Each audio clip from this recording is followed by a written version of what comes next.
Zina menurut bahasa berasal dari kata zana yazni yang berarti hubungan persetubuhan antara perempuan dan laki-laki yang sudah balik tanpa adanya tali pernikahan yang sah menurut syariat Islam. Hukum zina. Semua ulama sepakat bahwa zina hukumnya haram. Bahkan zina dianggap sebagai puncak keharaman. Zina dibedakan menjadi dua, yaitu zina muhsan dan zina ghairu muhsan. Zina muhsan yaitu pezina yang sudah balik, berakal, dan sudah pernah menikah. Yang kedua, zina ghairu muhsan yaitu pezina yang masih lajang dan belum pernah menikah. Hukuman bagi pezina itu ada dua.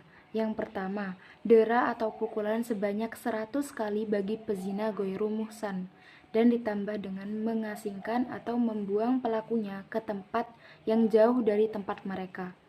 Yang kedua, dirajam atau dilempari batu sampai mati bagi pezina muhsan. Hukuman rajam dilakukan dengan cara pelaku dimasukkan ke dalam tanah hingga dada atau leher. Tempat untuk melakukan hukuman rajam adalah di tempat yang banyak dilalui manusia atau tempat keramaian. Hukuman bagi yang menuduh zina atau disebut dengan qadhaf. Orang yang menuduh perempuan baik-baik melakukan zina akan mendapat hukuman didera sebanyak 80 kali deraan. Hal ini didasarkan pada firman Allah Subhanahu wa taala dalam Quran surat An-Nur surat ke-24 ayat 4. Ada beberapa syarat diberlakukan atau tidaknya hukuman zina. Yang pertama, hukuman dapat dibatalkan bila masih terdapat keraguan terhadap peristiwa atau perbuatan zina itu. Yang kedua, untuk meyakini perihal terjadinya zina tersebut haruslah ada 4 orang saksi laki-laki yang adil. Yang ketiga, kesaksian 4 orang laki-laki yang adil ini pun masih memerlukan syarat, yaitu bahwa setiap mereka harus melihat persis proses zina itu. Yang keempat, andai seorang dari 4 saksi itu menyatakan kesaksian yang lain dari kesaksian 3 orang lainnya atau salah seorang di antaranya mencabut kesaksiannya, maka terhadap mereka semua dijatuhkan hukuman menuduh zina. Dampak negatif dari perbuatan zina. Yang pertama, mendapat laknat dari Allah Subhanahu wa taala dan Rasul-Nya.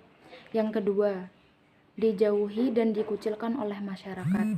Yang ketiga, nasab menjadi tidak jelas. Yang keempat, anak hasil zina tidak bisa dinasabkan kepada bapaknya. Yang kelima, anak hasil zina tidak berhak mendapatkan warisan. Kesimpulannya adalah mendekati saja itu tidak boleh, apalagi berbuat zina.